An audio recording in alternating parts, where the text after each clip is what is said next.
Welcome to our channel. Today we how to enable ConvertKit automations for affiliate email sequences, detailed guide step by step clearly. To enable ConvertKit automations for your affiliate email sequences, start by logging into your ConvertKit account.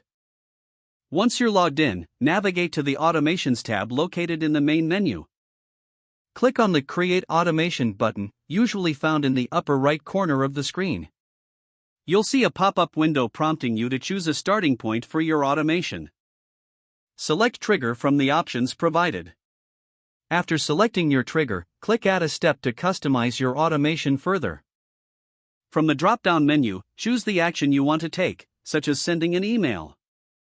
Next, you will select or create the email you want to send as part of your affiliate sequence. If you're creating a new email, click on Create New Email and fill in the subject line and content. Ensure that your email includes relevant affiliate links and calls to action. Once your email is set, click Save to add it to your automation. To add more emails to the sequence, click on Add a step again and repeat the process as needed. To manage the order in which emails will be sent, simply drag and drop them in the desired sequence. Once you are satisfied with your automation setup, click the Publish button. Finally, test your automation to ensure everything works as intended by subscribing with a test email. Check your inbox to confirm that the emails are sent at the correct times. By following these steps, you'll successfully enable automations for your affiliate email sequences in ConvertKit. If the page does not load, refresh the browser or try again in a private or incognito window.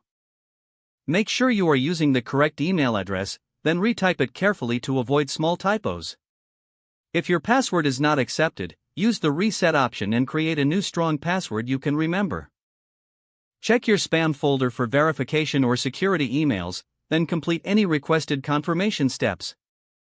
Enable two-factor authentication if available to improve account security and reduce unauthorized access risk. After signing in, review your profile details so your contact information and settings are accurate and current. If you see an error message, note it down and try again after restarting your device and internet connection. Log out when you finish, especially on shared devices, to keep your account and payment information secure.